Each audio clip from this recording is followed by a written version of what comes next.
Hello, everybody, and welcome to Full Focus, the cinema-based entertainment podcast where a couple of freelancers get together to talk shop. My name is Mike, and as always, I am joined by my brother in crime, a man you could count on no matter which dimension you happen to be in, someone who is so much more than just a brain in a box, a man with an iron will, son, who would never be owing you.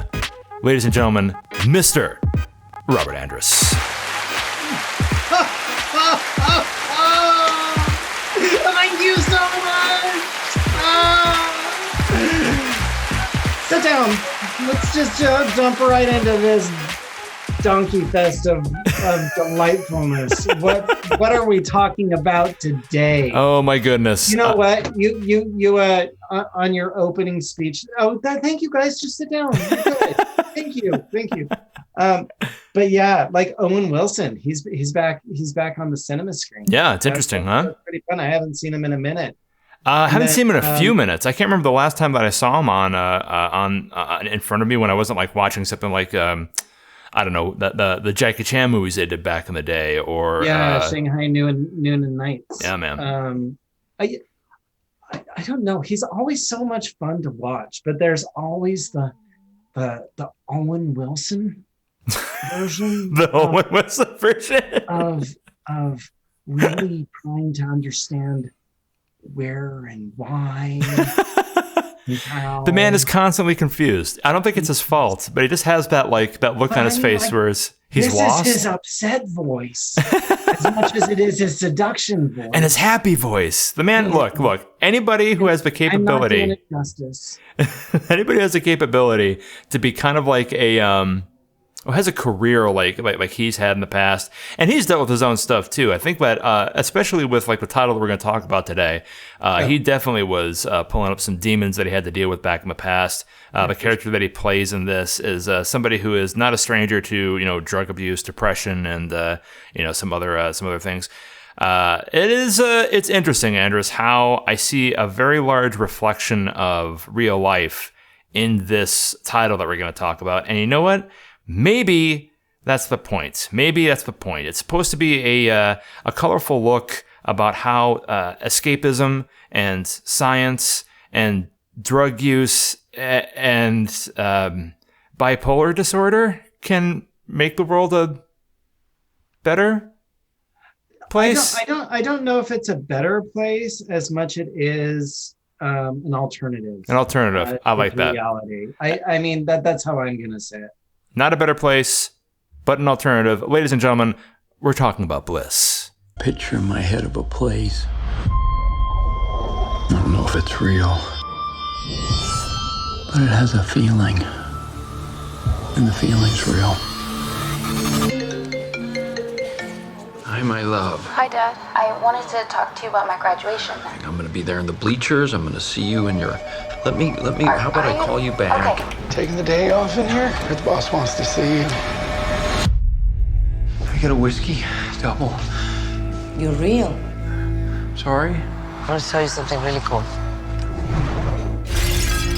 You see all these people outside? They're not real. This is a simulation. You ready? There's my guy. Welcome home. This place is overwhelming. Dr. Isabel Clemens pioneered brain box simulations, an ugly, simulated world to generate appreciation for the real world. Why am I not remembering any of this? Don't worry about it. Drago! Most people say ignorance is bliss. But I say you have to experience the good to appreciate the bad. No, the other way around. Exactly. I'm glad I caught you. Word on the street that there have been problems with Isabel's research. I'm a little disoriented. You're my guy. Dad. Graduation. I did not forget. It's been a crazy few days. Graduated 2 weeks ago. Ignore her. She's not real. She feels real. I'm scared. Your head's not on straight. It's almost like a trick being played. Greg, this is really bad. So how do we fix it?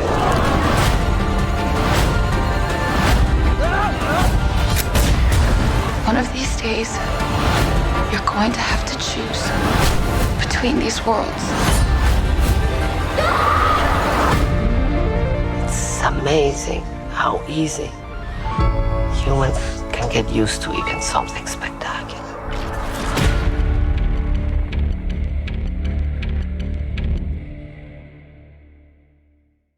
And that's Bliss, everybody. So let's jump into this a little bit because this was kind of a rope-a-dope, if I may say so.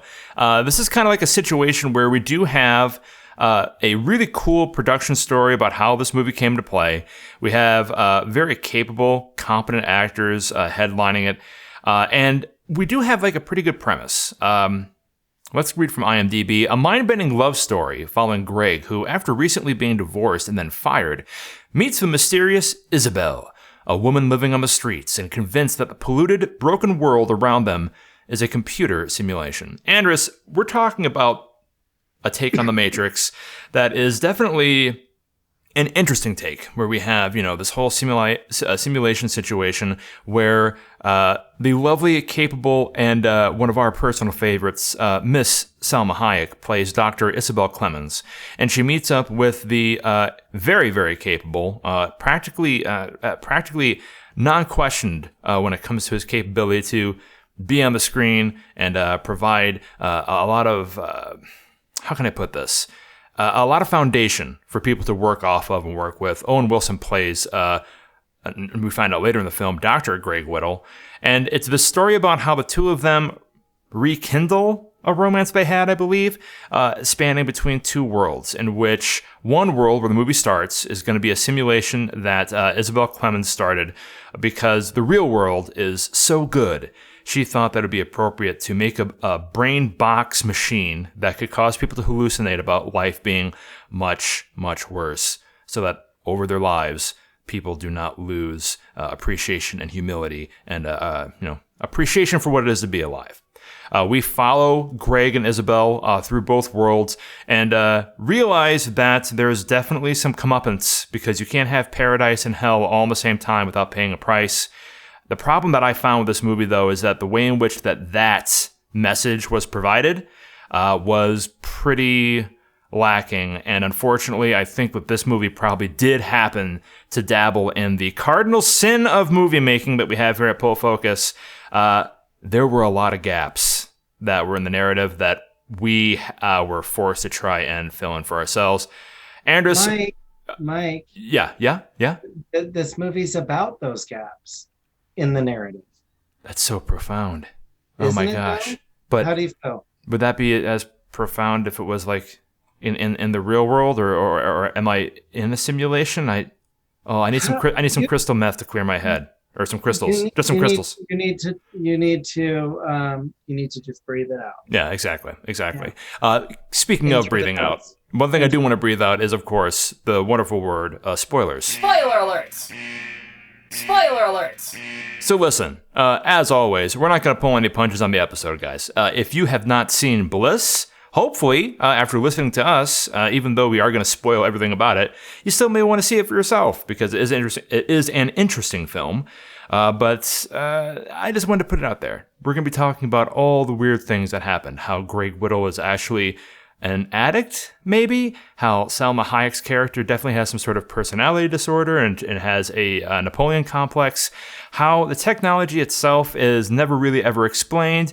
And how we never really know throughout the entire movie. And this is actually a pretty good thing, I think. Whether or not the characters are living in a reality or dreaming in some sort of strange simulation, regardless of how good or bad it might be. Andrus, when we open up on the first act here, we see the usual thing. This is kind of like, at first when I saw this, it was kind of, I thought it would be like more akin to like Michael Douglas's Falling Down, where we see Owen Wilson get fired from his job. He has been divorced from his wife. He has some sort of drug problem that's touched on in the first 2 minutes of the film, but never is brought back within the movie. And I thought at first it would be like the story about a guy finding himself through his own failure with the help of a lovely, capable character who has, been around the block a few times. What were your initial impressions, and how did those impressions change as the film inevitably ended? Well, my initial impression was based on the trailer, and I was so excited to see Salma Hayek back on screen. Right. That I'm, yeah. and then I saw that it was also Owen Wilson, and then I said, yeah. 2 for again. 2. And then I saw it was like The Matrix, but a different version of that. Oh And my I'm like, gosh, it's almost a home run. That's 3 yayas. So, I mean, for me, it was an easy sell, but For sure. I gotta say, I was so disappointed in the movie based on the now. I hate the word expectation too, and anybody that I train, I talk about expectations and how it's an evil word. But the setup for me was like, I'm so excited about this movie, and it was so not. It was not. That. It was absolutely not. No, this was advertised as a because they told the story in like all of the pieces are in there that are in the trailer. Yeah. But they manipulated the trailer to tell a different story than what the story is here. Very disappointed. Which does have plot holes, which does have issues, which does leave you depressed and confused at the end, at least for me. Yeah. Did you feel the same? Yeah, I did feel the same. I think that there are so many unanswered questions here, and that Owen Wilson's character, that Greg, he was attempting to go through the hero's journey, which is a concept we talk a lot about. Talk about a lot on the podcast, but it was half baked. We really have no idea as to some of the big questions were answered. Like, is this a love story though? Exactly. No. That's the thing too. Like, it is supposed to be the situation, at least the way that the trailer was throwing it, that two people are desperate. One happens to have a little more knowledge about the situation than the other, and Owen's character is saved by Salma. And then later on, like what usually happens in movies like this, like the third act, we realize how Salma, how Isabel is broken, and how the Greg would have been able to save her through his appreciation of love, which we never got at the end of the film. It was a situation where it was a lot of interesting concepts that by themselves had the capability of doing a lot, but when you put them all together, it just made like this weird puzzle. Do we have any idea as to whether or not Greg really reconciled with his daughter? Do we have any idea of what happened to Isabel after the dust cleared? Do we have any idea in regards to, who was the villain? Who was the main provocateur? What were they going after? By the end of this movie, they happen to just be going through this situation where Isabel is able to make it back to the real world, quote unquote, and Greg gets left behind. But we don't know if it's for the good or the bad or the character. There's no defining character arc in this movie. Not really. I would agree with you. It was just a pile of confusion. It really was. I think that the vision of it was clear at first, And let's talk about this really quick, because the way in which this movie was made kind of speaks to that. Where, hey, I have a great idea, and then the development of the idea just fell apart. In June of 2019, it was announced that Owen Wilson and Salma Hayek had joined the cast of the film, with Mike Cahill, who is the director, directing from a screenplay that he wrote, and Amazon Studios distributing the film. Cahill managed to cast the two lead actors before they had seen the script, based on a 20-minute pitch. Now, it's good for him. Yeah, that's great for him. That's a success. That's amazing, and hopefully we'd be able to see more stuff by Mike Cahill, because the movie is competent. But once I read that, it kind of made sense to me how the rest of the movie was personified. It is so hard to be able to get people's attention initially when all you have is 2 minutes, or when you have just the preview to go off of. When you have a lot of really cool ideas, it makes it easier, but those are the main things that you're going to use to try and push your production, your idea, everything like that. But you need more than just an idea.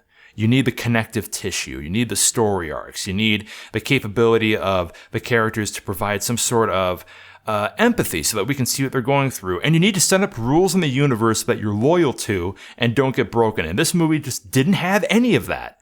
Even though we had really good foundation with Owen and somebody that Salma Hayek could bounce off her emotives from, somebody who was a pretty good sounding board, because Owen Wilson, he's a great actor, but he has only a couple of gears. But luckily, they're the gears that can work really well with his co-stars and that kind of stuff. But when we have two capable actors like that, and their characters are dealing with like these cool ideas, like, oh, we're in a different dimension. Oh, we're talking about politics, world poverty, and asteroid mining and science fiction. There's even a bit of a fantasy element coming through. What happens between the father versus daughter dynamic? There's all these cool ideas, and we get like that initial fire that kind of gets us interested in the first act. But then by like the second and the third, it all falls flat because they just don't invest enough into the ideas that they introduced in the beginning of the film. Yeah, I agree with you. I don't know how to put this one inside a brain box. You know what I mean? Yeah. I don't know where this movie fits. Well, if I were to ask you, hey, what's that movie Bliss about? I was gonna say depression and drug use. Depression and drug use. Okay. I mean that's what I got out of it, because I didn't see any growth in the characters. None. Yeah. And that's hard for me to say because there is some, but it wasn't enough. Yeah. For me. I guess there wasn't enough of a payoff for me. There wasn't enough history between Isabel and Greg for me to believe that they were actually ex-lovers or current lovers or whatever. It just seemed to be two people who were put in this weird situation, and like in a moment, Isabel was like, "Okay, well, we're together now," which. Well, and to answer your question from earlier, I think that she is the antagonist for sure. Yeah. I mean, if I were to put labels on it, I would put her as the antagonist, and then I'd put him as the protagonist. At some point, that switches, and then it may switch back, and then it may switch again. But it was, for me, I would say it's visually beautifully done. Yeah. We'll get to the production for sure. Yeah, I think based on the production, there was a lot going into that, but just the story in and of itself felt, I don't know if the word is lacking or if the word is just too complicated or too confusing. I'll say it's lacking. Tenet had a lot going on. Yeah. This had a lot going on in very different ways. In a very different way, yeah. This was something that was asking you to make an emotional commitment with these characters, because it wasn't an action film. It wasn't a hardcore, like Star Wars-y kind of science fiction thing that could take your attention away. This movie did not have enough of that kind of action in order for it to like change the focus away from the struggle of the initial two characters. So when you have that kind of situation, you need to make sure that the characters are empathetic. You need to make sure that you can be on their side. You need to root for them to like get to a certain goal. And with this, it just seemed like there were any high stakes with what these characters were dealing with. You never know if they're actually in a relationship, like a really one, so you don't know if they're going to lose each other. Apparently, they're safe in both dimensions. The only thing that they need is like a drug or something that's going to take them back and forth. I mean, Owen Wilson does lose some of his memory, but that doesn't seem to be as nearly as big of a deal as people put it on.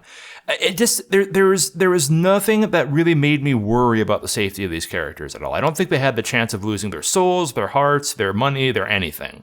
And that was and when you get like something like that where it's especially when it's advertised to be like, a movie that's like a love story, but it's kind of inspired by the Matrix and that kind of stuff. That's the kind of thing that I want to see. This was not that. So that on top of it was just disappointing for me. I'm going to play devil's advocate here really quick and say, well, then is that the point? Okay. Is it the point to see these people walk through their lives in a monotonous way, in a disconnected way, sure, on both sides of it? That message is there. And just own you in whatever reality you choose to live in. Well, that message is clear when it comes to probably like the third act, when they go past the conference and we get like this, actually the most interesting part of the movie, where we see like the past version of Greg and the present version of Greg before he went into the brain box. So when he's on stage. Yeah. So he was interesting in regards to the fact that we saw some different colors coming out of Wilson. And that was a way in which we could see, okay, well then that's the point. That's this movie. That's what Salma's character is trying to do. She's trying to show that through appreciation of life, that people can have a higher quality of life. It's this whole thing where it's like, man versus God, man, woman, NB, whoever versus God versus the world. And you find your own semblance of being by appreciating what you have when you have it. I could pick that up a little bit, but it didn't hit it home hard enough for me to really believe that's what this was about. Because the writing was like opaque and all over the place.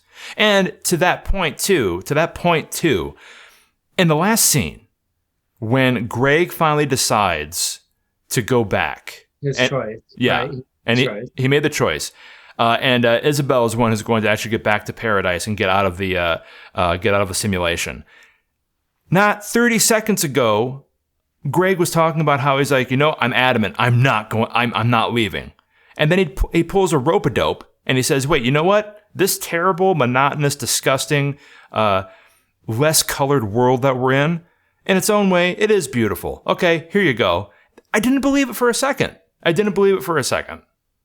Well, and is that just a moment of being a martyr? And yeah, he's being a martyr for martyr's sake, and that's gross. Right. What's his reason? What's his reason for doing that? See, and that's one thing that I had a hard time with the ending, because I'm like, when I was watching it with my buddy. I'm like, did I miss something? Yeah.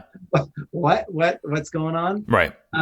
So there's a lot of that in there all the way through, because it's making us fill in the gaps, right? Well, yeah, which I hate to do. It's exhausting during a movie to fill in the gaps, right, which is why I like movies that don't require that. Yeah, of course. But for this one, I think we're supposed to be in his perspective the entire time, which does make it a hero's journey story. Right. Yeah. But if that's the case, then let us feel more inclusive into his perspective. Yes. There.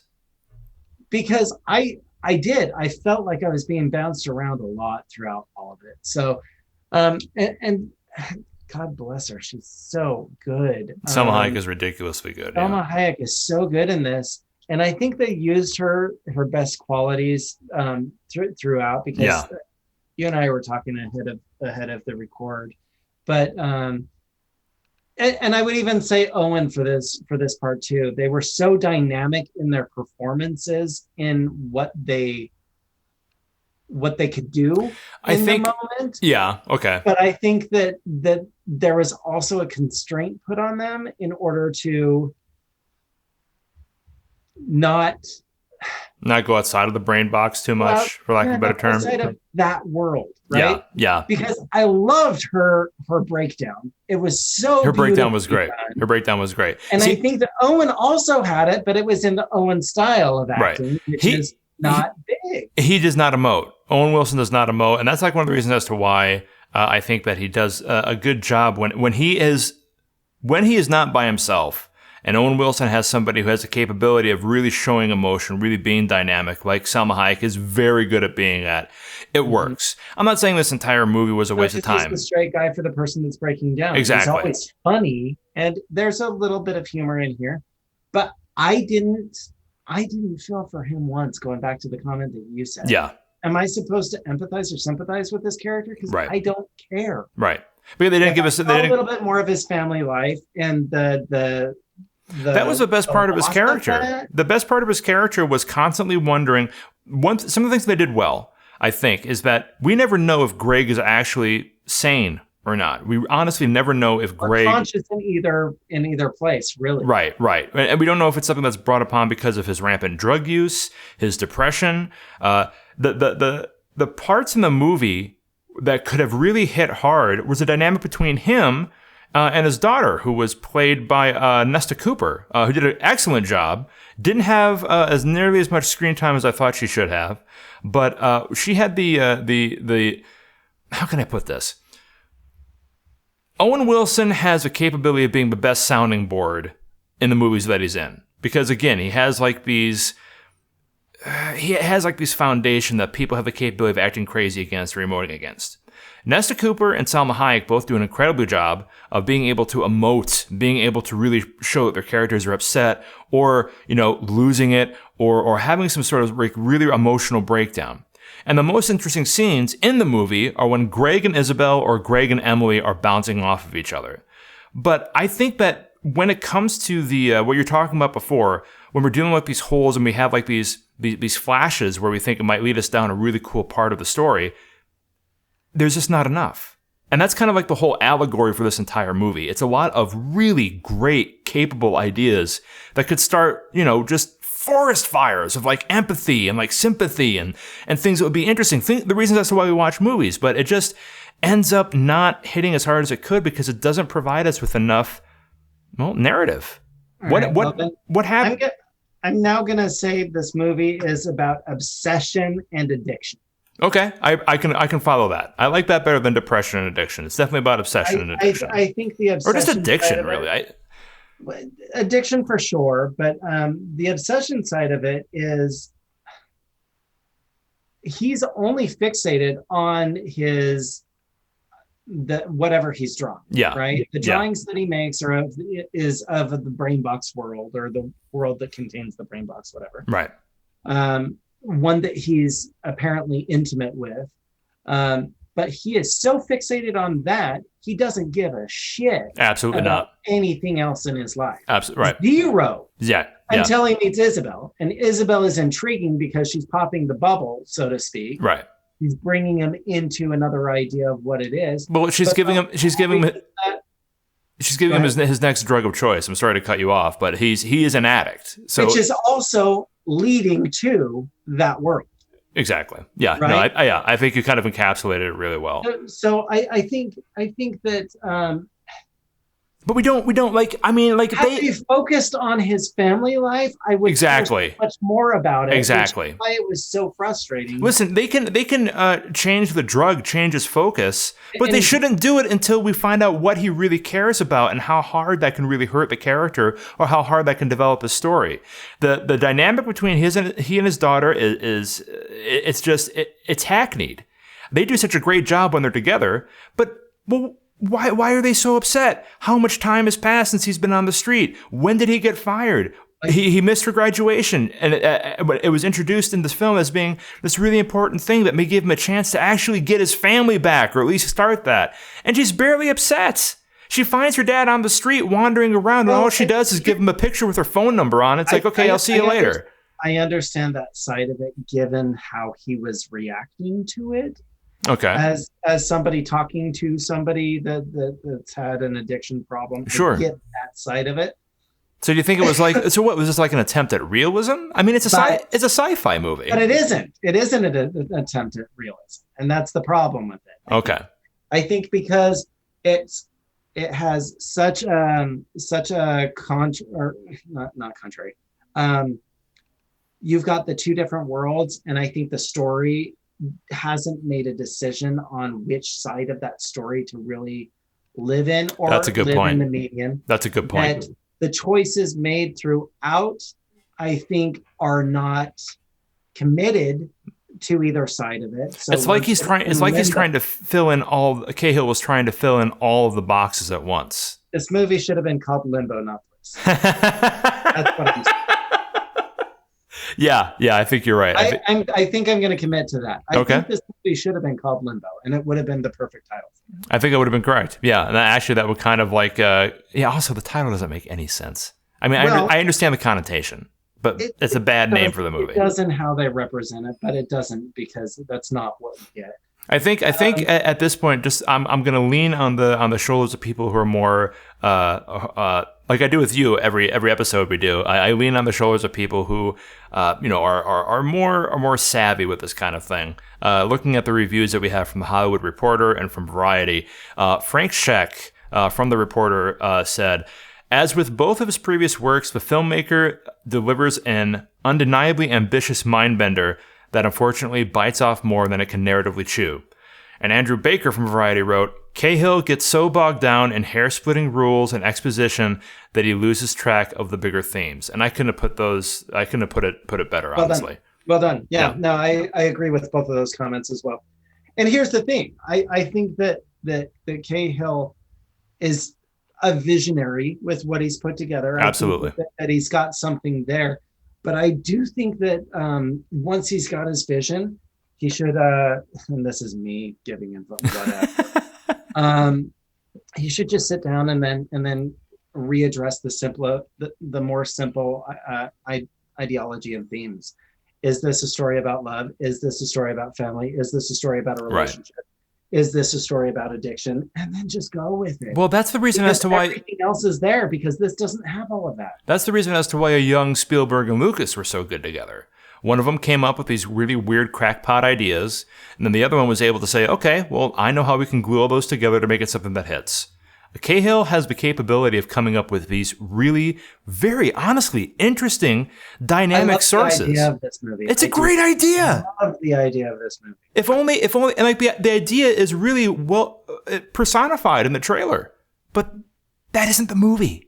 Right. The movie just doesn't have the legs to walk on when it comes to tackling these big things and being able to provide us enough narrative to care.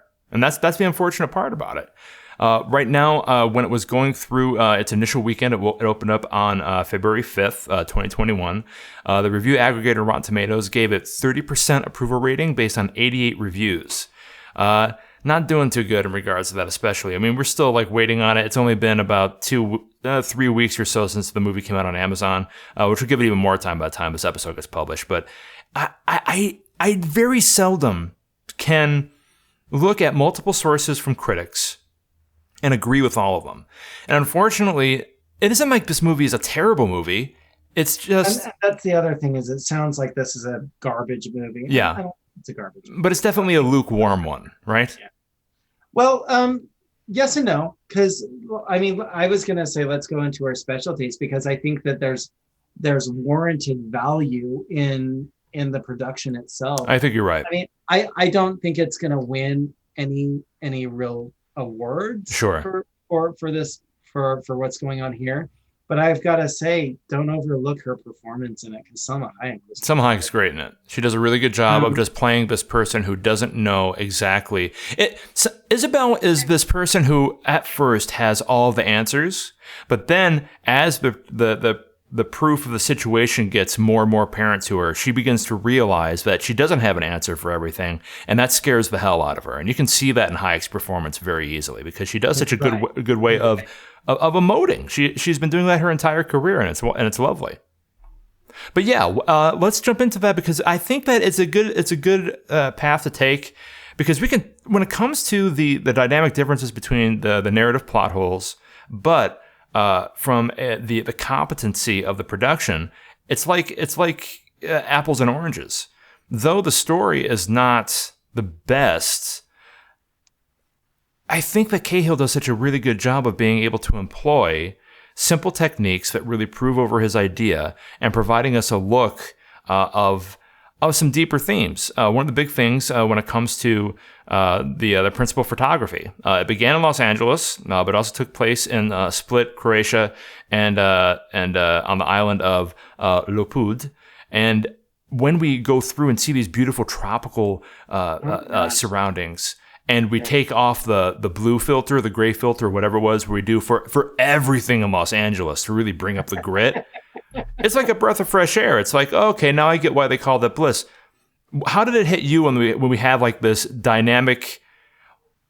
How did it feel when you're watching a movie that has such a dynamic change that is so easy to understand, but that is absolutely opposite of the narrative?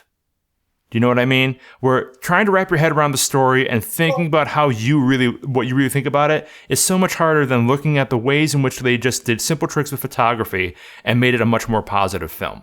Well, it's different, because as I'm watching it, I'm in this world wanting to figure out what's going on where and how to feel about everything. And by the end of it, I expect answers to form an opinion. Yeah. Right. At the end of this one, I couldn't form an opinion, because I wasn't sure what I had just watched. I wasn't sure what I okay. consumed. I'm right there with you. With you. Right. So like going into it with the idea of a Matrix, which was life changing for me, and I saw a million times in the theater. Yes. It was a different outcome that I had to process. And even now, I watched it on Wednesday, I think, and now it's Sunday, and I still haven't really formed a true opinion of it. I feel you. Changing my mind on what it is. But as far as the visuals go, I mean, yeah, like, I mean, that's part of the storytelling. You want to make it gritty. You want to have that contrast to the beauty Yeah. of. By the way, I want to go visit Croatia. Oh yeah, for sure. Holy cow! You kidding? Because of this movie. Absolutely. Please sign me up for a trip. Get out of here. But can I form an opinion based on how they presented the visuals? No, because the story still wasn't there for me. I'm I hear not you. sure where the story landed. Yeah, I think that we're from where I was sitting. As soon as we see the scene where Isabel and Greg find the blue crystals and they, snort them up and everything. So you're talking about the first time. The first time, right? The introduction into the real world. Yeah, into the real world. Thank you very much. I could see what was happening. This movie doesn't have any established rules, which is a problem because it doesn't give any kind of explanation in regards to why things happen. They just happen.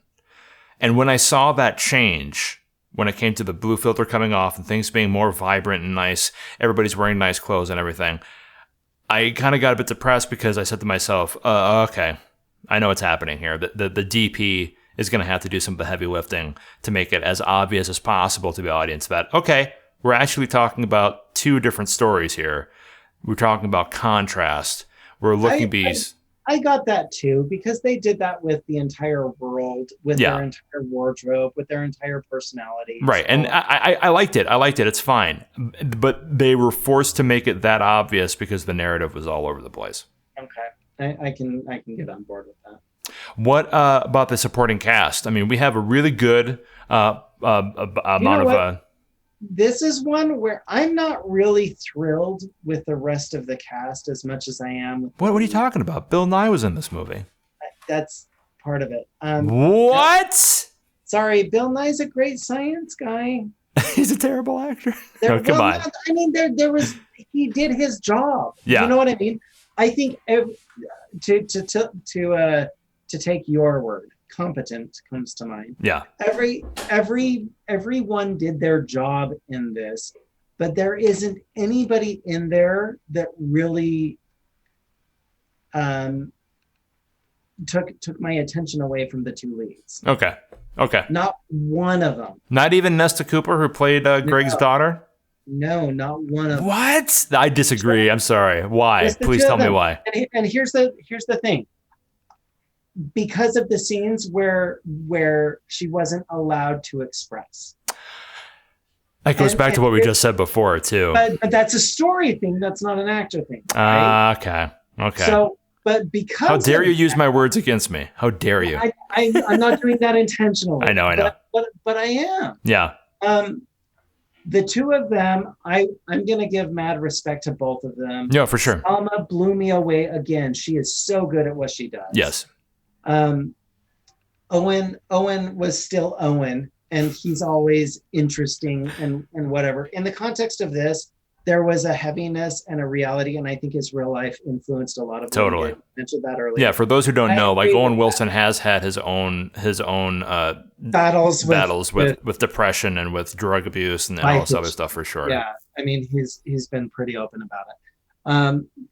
Everybody else kind of fell into place settings. Into fill the role with anybody that's capable and competent, and you get that. I think that what you said. I think that what you said was that they didn't take your focus away from the two lead actors. Is interesting. No, and maybe that's a big compliment to them, or maybe it's just I don't think they were utilized. I gotcha. So I'm going to put it at that. But I will say the two of them, great. Everybody else, good. The end. Yeah. It wasn't really about anybody else. It was really just about them anyway, so fine. Sure. That's all I gotta say. I understand how that can be. And I'm out. Okay. Thanks for listening, everybody. We're gonna. I think that when you sit back though, and you have the capability of being able to look at how that's not only a good thing but also a bad thing too. Right. I mean, luckily this movie was kind of saved because Wilson and Hayek are capable. They do the heavy lifting, but they're capable of being able to do that. Well, I mean, they're leading actors. Right. They're very capable of holding the movie themselves if they needed to. Could you imagine how bad this would be if they didn't have any chemistry? I mean, not that they had like that much chemistry to begin with, but I will say that they did have chemistry though. I bought their chemistry. I didn't. Think the heavy lifting was on Selma's side of it. But yeah, I can agree with that, but I just didn't believe that they were in love with each other at all. I didn't really. I don't know that it was love. Okay. As trucks go by. As it was lust. Because okay. I mean, I don't care who you are. You've got to have a little nugget, not where it needs to be. If you don't find. Selma Hayek is ridiculously beautiful. Yeah. No, look. We can't deny how attractive. Selma, I will work with you in a heartbeat. Just there it is. But we definitely have to. Man, I keep having the same problem with trying to decide like who really is the hero, though. I mean, I know you mentioned that Salma, that Isabel was the protagonist, was the antagonist. I think the movie is Owen Wilson's movie. I think he is the protagonist, but I'm gonna argue that too with you, right? With what you're saying. Right? Okay, yeah. I mean, I get it how you can say that she's the antagonist because she's the more aggressive one. She's willing to go to, she kills a guy. I mean, for goodness sake, she kills Kendo. Evil. She is the mastermind of this evil device. She is the mastermind. That's true. I just don't. She's got her white hat and she is petting it. She's putting her pinky to her mouth and saying "Bueno." Yes, $1 million. I guess you're right. I don't know. I think that is it the pain? Or is it the world? What is the true antagonist? What is it? That's a good question too. I think that when we really have to just ask ourselves when it comes to pieces of art like this that are so close to hitting the mark, but they end up missing in a lot of ways. I always end up asking myself what would I do? Keeping in mind that I am nowhere near as certified to do work like this as Cahill was able to, but what would have made this movie better for me? And I think that Greg, in his own way, is a bad guy when it comes to his family and when it comes to his own self-development. It's a situation where, I mean, he's out to just be there. He's out to float. He's a sinking ship. And the only real push that comes to interesting things happen is when we see Isabel come into play and she shows them the magic powers that they can do because they're real people and they're not the robots that are walking around or doing whatever, the hallucination, the holograms, whatever term you want to use. And I think that honestly, if there was just more narrative that answered the questions as to why Greg and Isabel did what they did, which can be handled with flashbacks, or can be handled with development through side characters, or just give us something more to latch onto to give us a reason as to why they're even depressed, especially when we're dealing with a world where the rules aren't set up and it isn't like it's high stakes, right? I mean, we don't know that Greg is never going to be able to come back. That was never established. All we really have to do is have Isabel go in there again with some crystals or whatever it is and get him out. People don't really die in the Matrix, right? They don't really die in the Matrix in this movie. And because there aren't any stakes, I mean, what are we supposed to grab onto to make us care about them? And that can be solved by just delving into the story. Let's have a bigger narrative between Greg and Emily. Hell, let's have Greg actually confront his son Arthur and have a scene where they just talk about why his son hates him now. Wait, why do you need that? Because I want to have it filled out more. I want to have... Oh, very funny.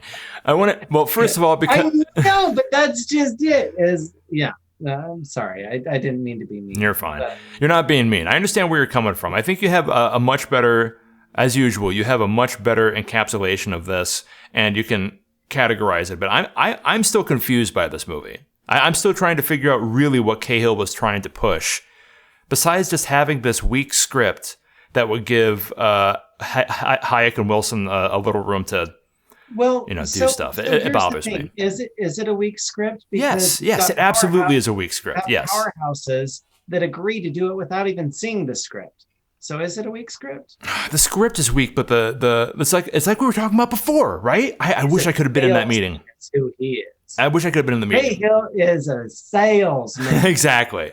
See, the ideas are great. The ideas are great, but the script is garbage. That's just it. I agree with you there. I don't see much about the story in this that really. The story is there. The script is not, because if the script matched the story, I think then we do feel for him. Yes, we do feel all of the things that he's feeling. So I agree with you there. Actually. Cool. Well, I'm glad we can be in agreement. Tell me about sound. Sound was good. I mean, I really did enjoy one of these situations that pops up when you have like, the brain box and like them warping back and forth and these cool effects that you see with the people who are apparently using telepathy to have like these out of body experiences of walking around. There's a lot of opportunity there to do some really cool stuff. And I think for the most part, they kind of covered the gambit for me. The competency when it came to the soundscapes in LA, those are easy. Nothing's really easy, but you know what I mean. The soundscape of LA, the end. Yeah, seriously, it's not that hard to find.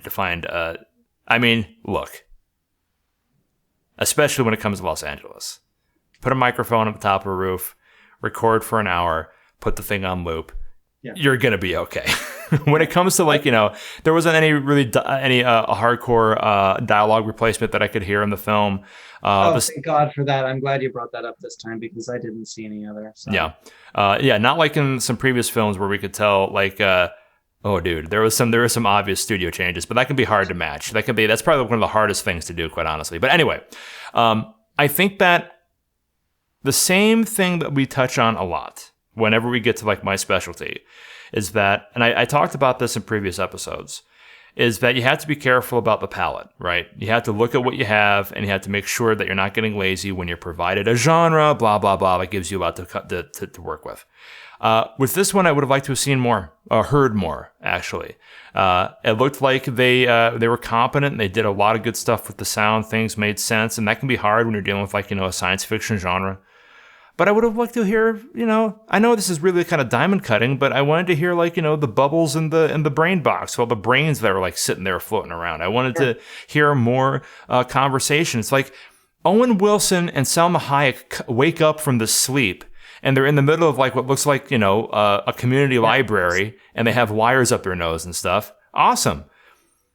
There's nothing going on. It's just the two of them. You're playing with people's brains. You're entering a separate dimension. I want to hear equipment running in the background. I want to hear people having arguments about morality. I want to hear when you see the tentacles come out of Owen's nose, because those are apparently the neural link or whatever that was in there. I want to hear it. I want to hear sounds.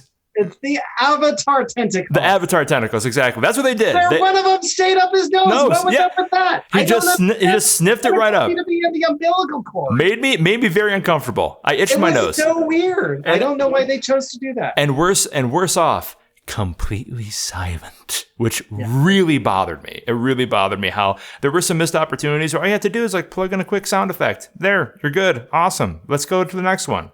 So what about the in Croatia, did it sound like they no, that's a good point too. Yeah, so when they were going through and they were actually having drinks at the marina, it was definitely much warmer. And by warmer, I mean you just had more people talking in the background. Why couldn't we have that throughout the entire time they were in the happy place?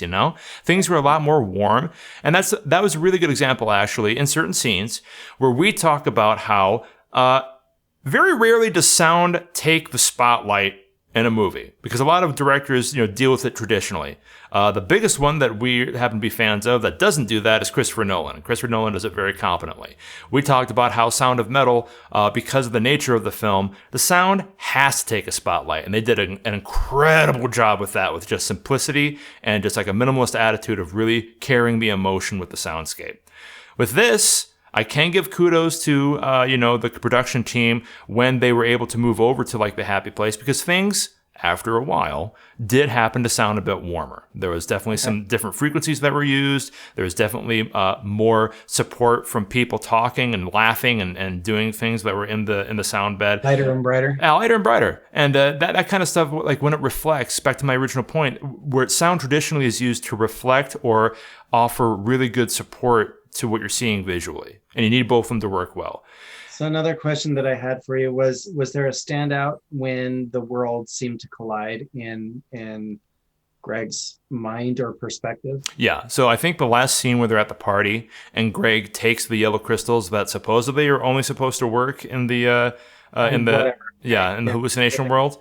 When he has superpowers and he uses superpowers to part the sea of people to get to Salma. It doesn't make sense. It doesn't make sense, but audibly, it is the most dynamic scene in the entire movie, and it worked. It worked really well. It was cool. But it doesn't make any sense to the narrative, which is a huge problem. No. And how do they explain it? How do they explain it? Go back to the brain box first, and then have the yellow Exactly. crystal. But Isabel is just talking about, how'd you do that? I didn't. And she has like 2 sentences where she said, I guess one world is leaking to the other. I don't know what's happening. What? That was never established earlier in the film. That was never a risk. But does it matter? No, of course it doesn't, because nothing matters. And how can it unless neither world is reality? But we don't know that for sure. We don't know that. That's reality. Okay. That we're brought back to at the end. So now we're getting that raises up my brain is blown. Oh my God, it's all over the place. Oh, blah, blah. Brains all over the ceiling. You brought it up. I just had to go with it. I understand. But I mean, that kind of brings up a good point too. Like, the only time that you can have fun discussing about what if is if there are so many holes in the narrative that it gives you room to do that. So it's kind of like a double-edged sword. There were so many plot holes in this film that, yeah, at this point, I could believe anything. Maybe they're both dead, and they are in limbo. Maybe both of them are in their own separate simulations. Maybe one simulation is real, but it was actually a simulation within a simulation, and now the major simulation is beginning to get corrupted by the third simulation. Boom, boom. You know? We're gonna go Inception. Oh, for real, dude. You got to dream bigger, darling. Or Men in Black. Oh my God. This just a little? Sure. Bring in the aliens and Roger Rabbit. I'm ready for it at this point. I mean, honestly. Roger who? How dare you? Mm-hmm. But no, I know Roger. I know Roger. But honestly, when it comes to, I mean, like the final verdict that we have to think about is like, would we watch this movie again? Would we suggest people to watch it? What do you think, Andrus? Do you think this would be something that'd be nice on a Friday night, or do you think it's something to be avoided? You know what? I would say if you're interested in kind of a downer. Oh, for real. Because it is. It is a downer. And if you're interested in seeing Salma Hayek kick some ass and take some names and numbers with her performance in there, with not a lot to work with, I would say go for it. If you're a Salma Hayek fan, definitely go check it out, because you won't be disappointed in her performance. Right. If you're looking for a Matrix movie, don't go see it. Don't. It's not. Don't trust the trailer, people. Don't trust the trailer on this one is pretty much what I'm going to say. But I mean, you can make up your own mind. Yeah. You want to watch something that you're going to be depressed with, I think is where I'm going to leave it. Okay. I think that, let me draw this out a little bit.